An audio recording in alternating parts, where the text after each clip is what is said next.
a look at the draft and continue this discussion. Right off the bat, cool front and Grok taken out just as what we predicted before this broadcast. Yeah, pretty standard bans right here, but at the same time, will VFM actually ban off the Masha here, considering that they saw how RRQ was just such a beast with the Masha pick here, but at the same time, you know, if they ban the Masha here, it's going to leave things up, like the Xbox up for grabs. Same goes for the Kaja, which is kind of like a favorite pick for all these teams here. RRQ, they did prioritize the Kaja pick as well in game number 2 against Evo's SG. So in this case here, they have to choose their next ban properly here, because right now, VFM here, they may consider just letting the Masha slide. Yeah, you have to kind of make a choice right now. In game 2, in the first series, the reason that RQ took out Masha was because that they don't have the first pick. So they were like, we're going to take Kaja for ourselves. They were the one who banned out Xbox twice in that first series, but this time VFM, they will do the favor. They will take out Xbox themselves. Yep, first pick here coming from RRQ here. What's going to be the first pick here? What are they going to be banning here? Let's take a look here. Is going to be a banning Kaja here? Nope. Yep. Once again, they're going to be banned off the Masha. They just don't... I feel like RRQ just values Masha so high. And because of that reason here, maybe, you know, not many teams actually realize that how strong it is. But VFM, they're going to start things off with the Harif pick up. But at the same time, RRQ, they have the choice to actually go for Esmeralda pick as well. Yeah, this is a good and a bad, right? I was expecting maybe a Kaja steal, maybe a Hylos for VEC, but they saw RQ take out Harif in the third phase, and you know that VFM, they prioritize this Harif a lot. If not, they will kind of let it slide and hope they go to the third phase, which has not happened yet. So they were going to prioritize that. But at the same time, they are sacrificing 2 really strong picks for RQ. That is your front line completed for the Indonesian team. Definitely here. But at the same time here, VEC, what are they going to do here? Because as of now here, pretty much their support, they have to play around the Kylos as well as Kaja, especially on the front line. Do they actually, you know, take RRQ's advice and just pick the basket as well? Considering that, you know, early on we did, Tutu already mentioned as well that, hey, come on, Baxia is like a natural counter for the Hylos. Or are they going to force like the Harif to actually go in towards the Necklace of Endurance here coming from VEC? Yeah, I think if you're looking at VFM right now, the Baxia kind of looks tasty as a pick, but you are looking for the damage output. Right? You have Badang, you have Harif. Where is that physical element? And if you kind of pick Baxia in, you're boxing your last pick to be probably a marksman. You're looking at a carry to kind of bust through the tanks on the side of RRQ, and like you mentioned, the Esmeralda instantly picked up, no question at all. There was no hesitation with that particular choice. I like how VEC still has that flexibility pick here, where you say like, hey, I pick a Badang here. Do we still go for a tank? Is it going to be a support Badang, or is it going to be an off-lane Badang? Which is what, you know, some of the teams may think here. But RRQ, I feel like they're not actually worried about a Badang pick here. Seeing how the previous game of Evo's SG, we saw how they played around the Badang as well. The Baxia was just out of control. Now the Esmeralda being picked up as well. Harif is not going to have a great time. And I feel like maybe VFM is gonna, VEC here is gonna struggle a little bit to try to deal with this Esmeralda later on. Without Hylos, you know, Akai is a great counter, but Badang is also okay just for the burst output here. We've seen, I think, previously in the Malaysian scene, where GigFam just played the Badang support, just did so well against Esmeralda. But that's the thing, you know, that's the flex pick there. Is it gonna be a support Badang, or is it gonna be off lane here? But seems to me RRQ, they're going for the Hellcat pick, and I believe they actually won themselves a lot of win rate, pretty high win rate, with the Hellcat pick. Yeah, it's not just a Hellcat pick. They also took out Baxia. Like, during the interview that you conducted just now, he said Baxia direct counter to Hylos. Hylos, and VFM, if you don't take Baxia, guess what? We will eliminate Baxia. We secure ourselves Hellcat. Suddenly, the marksmen don't sound as juicy as they were anymore. And if you're VFM right now, if this Valet gets locked in, that is a lot of magical damage. You are pitting on that early to mid phase. The Claude will be the safer pick, the safest pick. But again, that Hellcat might be the death trap that RRQ has set up, and VFM, they can lock those two in. Wow, Valer pickup here. So they're going to be going for a double mage setup here with one of the Cloud. Okay, wait, this is going to be a support Valer. This is going to be a support Valer here, followed by, I think, a off-lane Badang. Yeah, and should be. I like the Granger pick for RQ as well. I was thinking maybe for VFM, you need someone, some marksman who has a mobility, either the Cloud, either the carry, but they feel more comfortable with the Cloud simply because it's slightly safer, unless, unlike the carry, which you kind of need time to come online. And other than that, it's easier to kind of get picked off. So VFM going the safer route, and that means RRQ, they can be very bold. They already had the Hellcat. They already went for the Esmeralda. They're going to finish it off with the Granger. That is a robust lineup coming into this first game. Oh yeah, speaking of which here, you know, based on the draft as well, I like how they have a lot of flexibility here, but in honesty, I feel like I like RRQ's draft a little bit more just because it's easier to play compared to what VFM has in store. But at the same time, Valer is kind of the support, the hero where you can actually have a flex pick here. Most of the times you see it a lot on mage here. It got a little bit nerfed, but at the same time, bring it as a support here, it's something you do not expect a lot because he just harasses you from really, really safe distance as well. The stun really sets up for a lot of things as well coming from VFM. So I'm a little bit curious to see how well they're going to be playing the early phase of the game. Yeah, especially when you have to kind of buy time for the clock, right? And this is where Badang kind of comes into place. Either the Badang or the Valia. The Arkai is going to be moving around simply because you have that Hellcat. You need to keep that Hellcat away from your team. And if RQ gets a few pickouts on that cloud, you are not going to expect this marksman to do anything effective. And that's the thing. When you brought up that point as well, I like how you mentioned as well that, hey, they were trying to buy time for the cloud, right? I feel like the cloud is going to have a really tough time just because they have the Hellcat to worry about. If you think about it here, Hellcat, you know, is kind of have like one of the fastest assassin in the game as well, where he has so much mobility, kind of similar to how RQ played the Masha pick early on, right? Like, it was super hard to catch. And it feels like, yes, you have the Arkai, it's great. But if you focus on the Hellcat there's also other heroes that you got to worry about here. The sustainability is coming from Hylos as well, which is kind of going to be one of the key factor. But that's just in theory crafting here. But let's take a look at how they're going to be playing here, because I might be proven wrong coming from Vietnamese teams here. But ladies and gentlemen, here, this is game number 1 here in the second series for today's matchup in Group A's group stages here. VEC Fantasy Main on the blue side, and of course RRQ will be on the red side here. Yeah, and VFM, they have a big task to do. They need to upset RRQ to make sure that RRQ doesn't just simply lock in that playoff spot and of course gain themselves some point. But of course RRQ, with that strong start, they have warmed up. This is VFM's first game, and from the draft, from the get-go, it felt like RRQ slightly outdrafted them. Not necessarily here. It's all about execution here. But in this case, let's take a look how they're going to be playing as a win. They're going to be taking a little bit damage here. However, they're pretty much half HP here from RRQ. So going to be contesting the gold buff for themselves here. But seeing how they wooden mask here, we see double wooden mask coming from RRQ. Same goes for VEC Fantasy Main. So nothing too much out of ordinary. But well, they're going to be respecting each other's territory. Nothing too much of an aggressive plays coming in from both these teams. Yeah, and immediately VFM decides, let's put Harry bot, let's set the cloud mid. This guy needs the resources, we need to make space for him, and the best way is to give him that solo lane. Give him that extra experience, give him that buff, whatever that we can to funnel to get this cloud online as soon as possible, because VFM, they are playing against the ticking time bomb. RRQ, just waiting for this Hellcat to hit level 4, and then he'll start striking. Our bottom side here, we see a little bit of contestments here. We're going to be cutting a creep wave here, and I'm pretty sure that VEFM here, they want to control the tempo and just try and go a couple of aggressive plays here. However, RRQ, look at this. We see rotations coming from Jago already setting up near the outskirts of the turtle pit, and they are trying to go for the wraparound, trying to fight against this team here coming from VFM. Yeah, VFM, they want to commit to this tower, but RRQ is here to go for the defense. Jago is here, jumps in the tree, doesn't get a kill, but they defend that structure.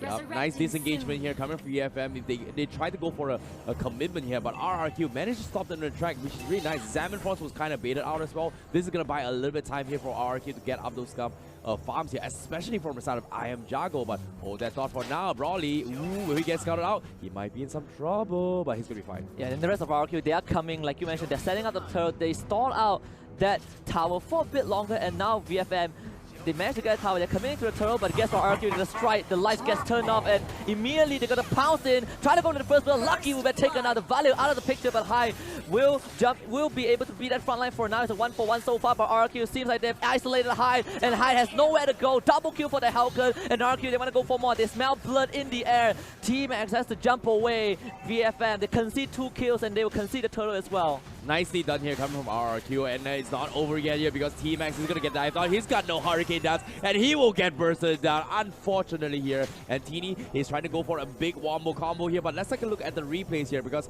I like this play coming from RRQ. Pay attention to this here. They immediately focus on the support, and not to mention as well, Sin on the Hellcat was cutting off the backlines here. They knew that Akai did not have that Hurricane Dance. They pressured him and took him down, which was very nice. And a little bit unfortunate for VFM as well, if you pay attention, because Cloud did not exactly have mana to work with in that team fight. Yeah, and the best part was the moment Sin saw that opportunity, he didn't just get the first blood. After that first blood, he jumped right to the back line. Like you mentioned, he got the AoE silence off. No, this is the problem with Cloud, right? You need to buy time, but all this early fight is just going to stop him when this Hellcat is so huge. RRQ, 4 kills in a row, gets the turtle and gets the tier 1. Sin's just gonna get away. Teeny is 3 levels behind. There's no way you're catching this Hellcat anytime soon. Yeah, saving up the... You mentioned about the Cloud as well, buying a little bit of time. He needs those items, especially the Golden Staff and the Demon Eater Sword. But building up those stacks to transition into a blazing duet, that's gonna be the key component here. And it's not going to be an easy thing to actually pull it off, but RRQ, they seem to realize that as well. That's why they always send Sin to cut the backlines. But as of now, Sin is 3-0-1 on the Hellcat coming from RRQ. And it's not over yet. Oh! And this time, VFM, they want to strike back. The Granger out is there. That is Sonata, but not able to help out his teammate. They will lose 1 to VFM.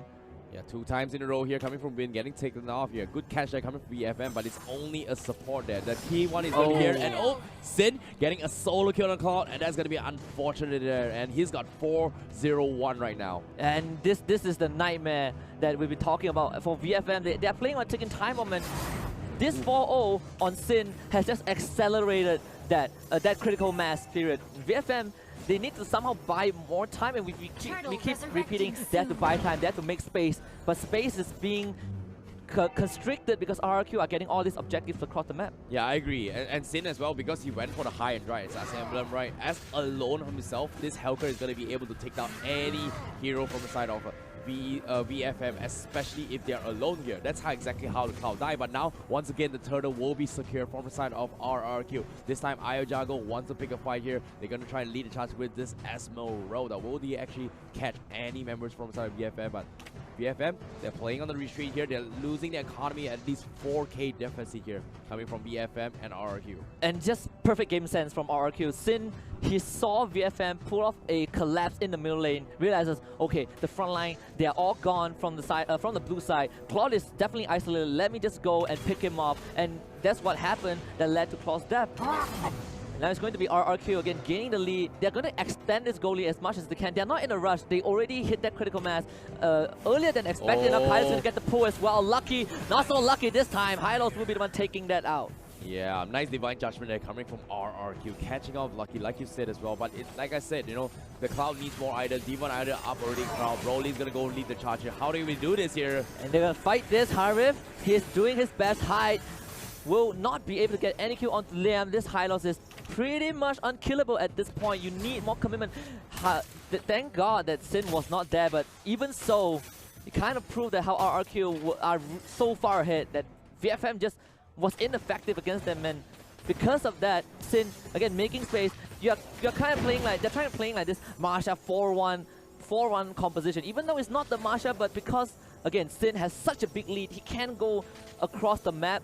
And VFM, they cannot just send one guy to deal with this Hellcat. They need 2 or 3, and you need to make sure to keep this Cloud out of the business. Yeah, definitely here. Speaking of out of business here, because I feel like they have a lot to worry about here. Because right now, who should they focus? Is it going to be Esmeralda or is it going to be the Hellcat here? And right now, because they were confused in this kind of confusions, it's hard to make a decision here. It's all down towards how T-Max is going to be able to pull things out from side VFM, especially from the Akai itself. The Hurricane Dust is going to be the key crucial component to open the entire gameplay or tempo from the side of VFM. Yeah, and they need one solid comeback here. And now another turtle buff heading towards RRQ now. RRQ making it look easy, and it's not just the Archive. The Valiant now plays another crucial role because of that knockback. You kind of had to start playing the Pew game. The Cloud cannot just jump in with that ultimate and start spinning and hope to get a kill. That is not going to work against RRQ simply because of the imminent threat of Hellcat. So he's going to constantly search for this Cloud, constantly search for this Broly, and again, they are not in a rush. We're 7 minutes in. RRQ, they're taking it slow. Wait for the Lord to come back, then that is where RRQ will pull off the next push, the next big strike. Yeah, speaking of next big strike here, T-Max, he needs those fights here. RRQ, they're lying in wait, they're camping their way through, hoping to catch a couple of mistakes here, and you can see they're setting up shop from RRQ, and VFM, you can see as well on the bottom, on the mini side of the map as well, you can see Lucky on the volley was just a little bit scared to actually push too far off, but now they scout this out here. Will they catch off Lucky again? This is a goal. He goes in, Zin. Ooh, gets pushed back. He's going to be fine. Falling Star Moon as well. T-Max going for the Hurricane dance. He's going to connect on one here. He will get the Sin here, but that's going to be Helga. And a big spin. Ultimate here coming from Arda. Connects on the dot, but it's going to be enough to revitalize from Liam. Keeps him alive. They take down the Archive, but unfortunately, VFM, they lose 3, they lose 2. RRQ is so far ahead right now, and they can't seem to be taken down by VFM. Yeah, Broly is the last man alive trying to get away, and he will be able to buy time for his team, but like you say, RRQ with the lead, they had the item advantage. They were ready for that. That was the best fight that VFM could have gotten, and they were not able to close out that fight, and now it's Broly. He's just going to keep running from RRQ, and the rest of his team, they just respawn. Yeah, he has to buy a little bit of time here because Broly, he needs more items. He want to hit so much damage. You saw the Blazing Duet. He did almost nothing here, but a clutch revitalized from Liam here on that Hylos was the one that set the tempo for the team. Blazing Duet getting forced out. Iron Jungle getting baited for the falling star here. But Broly, he's trying to buy a little bit of time here for VFM, but unfortunately, he gets taken down. What were you thinking? Nice juke there, but bottom of the space for bottom side here for the Badang to actually get some farm from the side of VFM. Yeah, that was the best case scenario for VFM. From that team fight onwards, everything fell into place, but you say the critical revitalized save RRQ in that fight, and they managed to get 4 in return. Broly, great mechanical display, but just the deficit alone allowed RRQ to not be afraid of him. You can see Esmeralda, I am Jago, just, wow, you want to shoot me? I'm just going to let you shoot me, and I'll finish you off. Sin was on the way as well, so there's no way that Broly can get out of that. But the time bought, not really sure if this is enough for VFM, because we're looking at a 10k goal lead for RRQ. It's not going to be enough here because right now RRQ, they are in at least 1 or 2 core, 1.5 core items here for all of these players, especially every single hero from side RRQ. And I'm not too sure how VFM is going to be able to punish this here. They need to get a nice pick off again, and taking Sin was going to be a great target for them. Same goes for I Am Jago, but can they take it? Do they have enough damage to take them down? That's going to be a question here because now they have like mages, they have a lot of lockdowns here. Harif needs to carve up online, and they need the cloud as well. And they get the pull. Very low. Ooh! Instant pull, killing off the Violet. That is the Lord. RRQ, they did this exact same trick against Evos just now in that second game where this Kaja is literally ripping the enemies apart. Vin was on point with all those ultimates, Divine Judgment on the right target, and because of that, without the Violet, you lost that one member. That one extra member that can help you peel, that can help keep this marksman alive. With Lord now summoned, VFM, they have to hold this 4v5. Yeah, very nicely done here. And now the Lord is going to be knocking, appearing from the top side of the lane here. And RRQ, they're just going to gatekeep the guys from VFM. They do not want to give them any sort of buffs here. They're going to try to steal the buffs as well. We can see even Tuturu stealing the top buff from the side of VFM. And the itemization-wise, Golden Staff is pretty much out of Cloud and Badang as well. How do you fight this though? Yeah, 12k goal lead for RRQ. The biggest goalie that we've seen so far amassed by a team, and even though this is just the first day impressive performance from the Indonesian squad, and go for that first inhibitor. It's going to be VFM trying to make something happen. There go T-Max goes in for the Hurricane Dash. He does get 4 targets, but the damage isn't enough. Harry will find one. They force RRQ to retreat, but the Lord is already in the base. Vin managing to get that top inhibitor. VFM, they saw this out for now, but the damage is done by RRQ. Good defense there coming from VFM as well. What a huge out there coming from Teeny as well. Did the damage on, but once again, Liam with the clutch revitalized. He can't be taken down. They lost one member, but that's about it. And VFM, they need to slowly but surely drag this out fight here. But look at this. One big ultimate here. Everyone was so low. The revitalize there keep him alive, but everyone backed out alive. Yeah, T-Max needed that Hurricane Death, and he got it perfect onto Vin, the Kaja.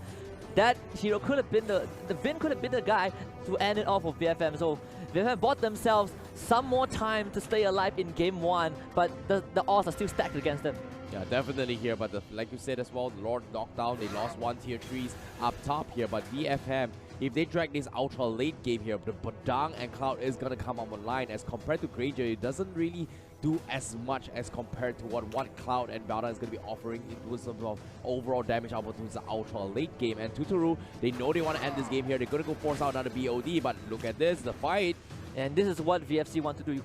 You're starting to see this Cloud being a bit more efficient. And if you put aside the mistake from T-Max who try to contest the dragon, the turtle without that Hurricane Dance, it is all a bit better for VEC Fantasy main, but for RRQ, they are still on his tails.